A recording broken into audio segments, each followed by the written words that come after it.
I don't think people talk enough about what it's like to grow up in between parents.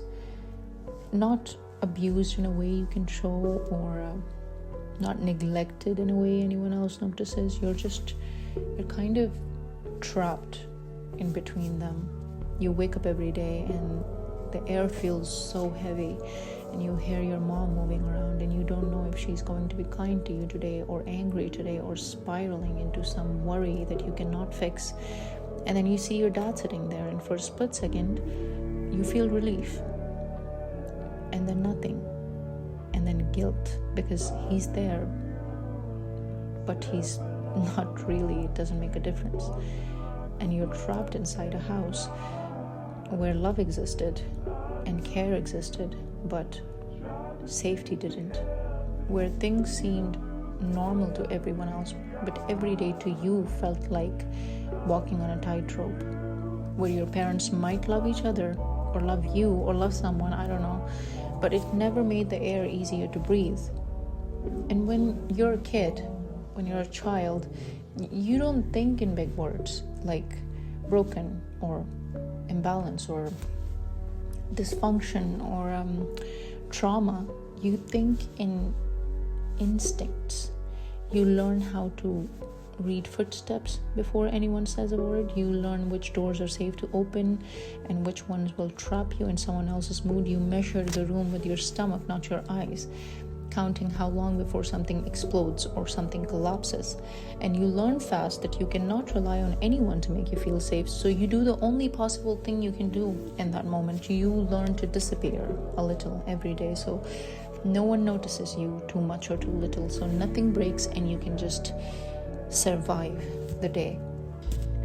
I still remember just holding my own hands under my sweater just to feel something steady while everyone else's emotions were crashing around me. And I remember laughing when I wanted to cry and speaking when I wanted to scream and pretending that everything was fine when nothing really was. And when you do that for a very long time, you inevitably get caught in the middle of it. You become the translator, the one who smooths over the tension that isn't even yours, the one who explains away the chaos for everyone else. You start protecting the people who hurt you without even knowing it. And the weirdest part that nobody seemed to understand is that kids don't rebel against what hurts them when they're trapped inside it. They defend it. You tell yourself that it's not bad, that you excuse the chaos, you lie to yourself about what's normal, you tell yourself it's fine, I'm fine, and nothing happened, and you apologize in your head for noticing that the house is heavy and you cannot take it. You hold your own small heart in secret, hiding the bruises that no one saw coming. You become loyal to the very thing that's breaking you over and over and over, because admitting the truth would mean admitting that you're so alone. And being alone as a child, it feels more dangerous than being hurt.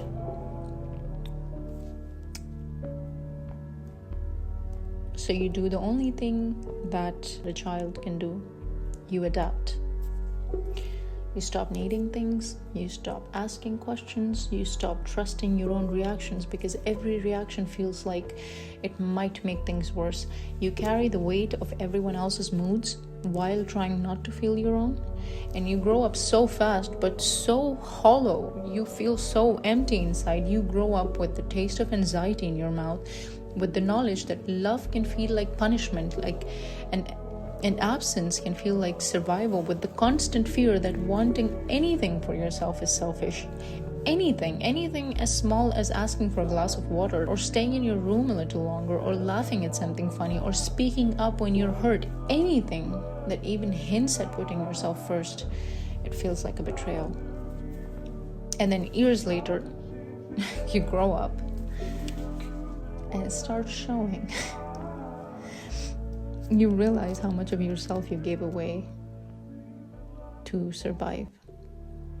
how much you trained yourself to swallow pain, and how much you excused what was unexcusable, how much you still defended without thinking, and none of those realizations dawn on you on your own. It always takes a friend to point it out, and then all of a sudden you're in crisis because you're like, oh my god, what the fuck.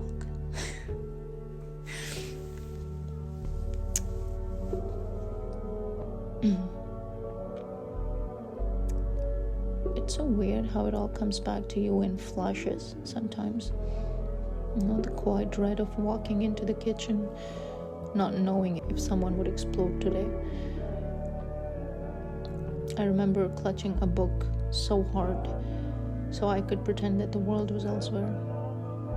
And I remember my heart racing at nothing, because nothing in my house was nothing. And later, I think this fear, it kind of follows you in how you love, and how you allow yourself to be loved, and how you trust, and how you forgive. You keep defending people who can't meet you where you are, and you mistake chaos for care because that's what home felt like growing up.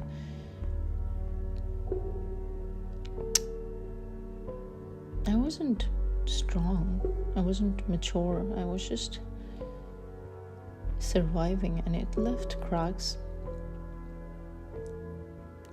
that made me feel so hollow, even when everyone keeps saying that, oh, you've grown past it, you're so strong, you're so brave, you can do this, you can do that, blah blah blah blah blah. I don't feel strong, I don't feel any of it.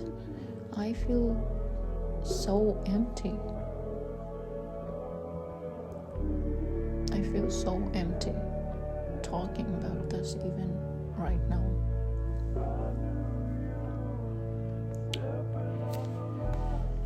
But I'm trying, I guess. I'm still unlearning how to protect what hurt me. I'm still learning that wanting love, that wanting peace, that wanting anything for myself isn't selfish. I'm still learning that silence isn't loyalty. It never was. And if any of this sounds like your life, hey Toyan, I'm sorry. Please know that it wasn't your fault. You didn't imagine it. You didn't exaggerate it. And you don't owe anyone your silence, even if they did the best they could.